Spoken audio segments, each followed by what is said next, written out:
Բեհիստոյան արձանագրությունը ներկայացնում է, որ տեղի ունեցել 5 արշավանք դեպի Հայաստան։ Այսինքն Աքեմենյանները հեշտությամբ չէ որ ճնշել են Հայաստանի ըմբոստությունը, Հայաստանը փաստորեն չէր համակերպվում կարգավիճակի նվազեցման հետ եւ դրա համար ըմբոստություն էր ցուցաբերում։ Առաջին 3 արշավանքները ղեկավարել է Դադաշի շանունով հայազգի մի զորավար, այնուհետև Հայաստանի դեմ ուղարկվել է Վահումի անունով պարսիկ մեկ այլ զորավար։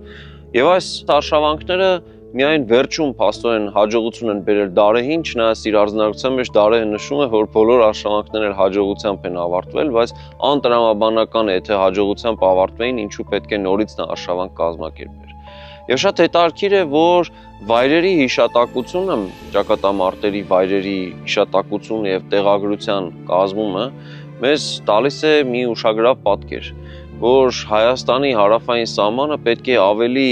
հարավ լիներ, քան մենք ավանդաբար կարծել ենք օրինակ մեծ հայքի քարտեզներ կազմելիս, օրինակ աշխարհացույցյան սահմաններից։ Եվ աշխարհացույցով գծված հարավային սահմանից հայկական Տավրոսի լեռներից շատ ավելի հարավ պետք է լինեին այդ սահմանները։ Ինչու՞։ Որովհետև անտրամաբանական կլիներ, որ հայկական զորքերն անցնեին սահմանը, խրվեին պարսկական սահմանի խորքը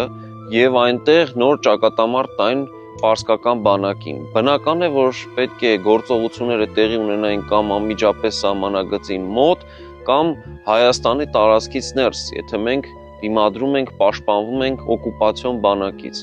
Եվ սա թույլ է տվել ուսումնասիրողներին, մասնավորապես պատմական աշխարհագրության երևելիներից, նշանավոր մասնագետներից Պապկեն Հարությունյանին պնդելու, որ ճակատամարտերը տեղի են ունեցել փաստորեն վայրում, որոնք որ Հայաստանի հարավային սահմանից ներս են եղել, այսինքն Հայաստանի սահմանները հարավում շատ ավելի